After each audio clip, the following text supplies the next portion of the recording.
Hi అండి. మొక్కజొన్న పిండితో రొట్టెలు ఎలా చేసుకోవాలో చూపిస్తారండి. ఫస్ట్ అయితే మొక్కజొన్న పిండి అందులోకి ఉప్పు వేసేసి కొద్దిగా వేడి నీళ్ళు తీసుకొని వేడి నీళ్ళతో మెత్తగా అయితే ఇలా పిండి చపాతీ పిండిలా పిసుక్కొని దాన్ని రోటీస్ ఎలా చేసుకోవాలి అంటే ఎప్పుడులాగే రోటీలాగా ఉంటుంది కదా రోటీలు చేసుకునే కర్ర, దాంతో కాకుండా అది ఒక రౌండ్ ముద్ర చేసుకొని చేత్తో ఒత్తుకోవాలన్నమాట. మాకు తెలియదు, ఇక్కడ మా హస్బెండ్ అయితే చేస్తున్నారు, యూట్యూబ్లో చూసి చేసాము.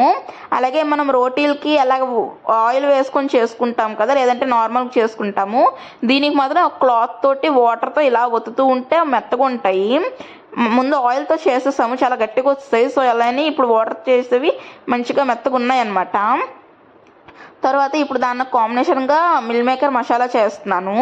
ఫస్ట్ ఒక 3 టమాటోస్ ప్యూరీ చేసుకొని పక్కన ఉంచుకోవాలి. అలాగే 2 ఆనియన్స్, 2 పచ్చిమిర్చి, తర్వాత కొద్దిగా ధనియాలు, లవంగాలు, దాల్చిన చెక్క, బిర్యానీ ఆకు వేసి కచ్చపచ్చగా మిక్సీ చేసుకోండి. ఈ జొన్న రొట్టెలు మిల్ మేకర్ కాంబినేషన్ అయితే పర్వాలేదు, బాగానే ఉంది. కాకపోతే ఈ రెండు కూడా కొత్త రెసిపీస్ నేను చేశాను యూట్యూబ్లో చూసి. రొట్టెలు టేస్ట్ ఓకే అనిపించాయి. మిల్ మేకర్ మసాలా కూడా నార్మలే అనిపించింది, పెద్ద ఇదేంటి లేదు, తినాలి అనేటట్టు అయితే లేదులే. ఇప్పుడు కర్రీ ప్రాసెస్ చూపిస్తాను రండి. మిల్ మేకర్ ఫస్టే కొంచెం వేడి నీటిలో వేసుకొని పక్కన ఉంచుకోవాలి. ఇప్పుడు ప్యాన్లో కొద్దిగా ఆయిల్ వేసుకొని 1/2 టీ స్పూన్ పసుపు వేసుకున్నాను. పసుపు వేసుకొని బాగా మిక్స్ చేసుకొని అందులోకి మిల్ మేకర్ నానబెట్టుకొని వాటర్ తీసుకుని ఉంచుకోవాలి. వాటిని అయితే లైట్గా ఫ్రై చేసుకుంటున్నాను అంతే. తర్వాత అవి తీసేసి అదే కడాయిలో ముందుగా కచ్చపచ్చగా ఆనియన్, పచ్చిమిర్చి పేస్ట్ అయితే చేసాం కదా, దాన్ని అయితే వేసుకొని పచ్చివాసన అంత పోయే వరకు ఫ్రై చేసుకొని అందులోకి కరివేపాకు, పుదీనా వేసుకున్నాను. అందులోకి ఆ టమాటో ప్యూరీ అయితే వేసుకున్నానండి. రెండు కూడా పచ్చివాసన పోయేంత వరకు చూసేసి అందులోకి ఉప్పు, కారం, పసుపు అయితే తగినంత వేసుకున్నాను అనమాట. కూర ప్రాసెస్ బాగుంది, చూడటానికి బాగుంది, టేస్ట్ మాత్రం అంత అనిపించలేదు ఎందుకో మరి. ఇంకెప్పుడు ట్రై చేయకూడదురా బాబాయ్ అనుకున్నాను.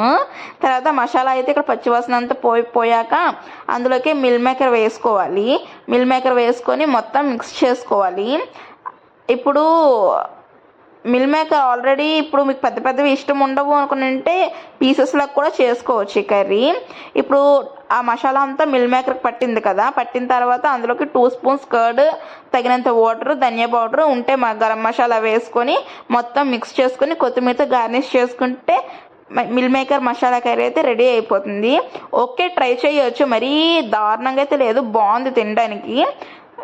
ఈ కాంబినేషన్ కూడా పర్లేదు, బాగానే ఉంది. నచ్చితే లైక్ చేయండి.